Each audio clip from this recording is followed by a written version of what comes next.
Hello বন্ধুরা, সেদিন আমি গিয়েছিলাম শপিং করতে আভনি মলে। সত্যি কথা বলতে কি, আভনি মলে ঢুকে আমার মনটা জাস্ট জাস্ট ভরে গেল। দেখো শুধু সামনের ডেকোরেশনটা কি সুন্দর লাগছে।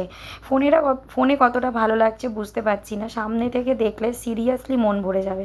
কেন কি, দেখো ফোনে যখন ভিডিও করি তখন সবাই তো মানে ওখানে এত ভিড় ছিল, যাতায়াত করার জন্য ভিডিওটা ঠিকভাবে নেওয়া পসিবল নয়। তো যাই হোক, এইটা ছিল এন্ট্রেন্স।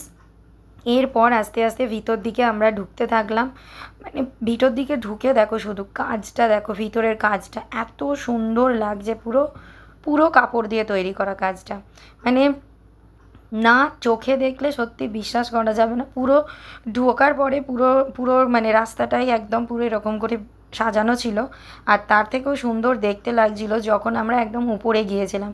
একটা দুর্গা ঠাকুর বানানো আছে। এর আগের বছরেও গিয়েছিলাম, সেম এই দুর্গাটাই কিন্তু আমি দেখতে পেয়েছিলাম। জানি না মানে এটা রাখা থাকে কিনা, তো জাস্ট অসাম।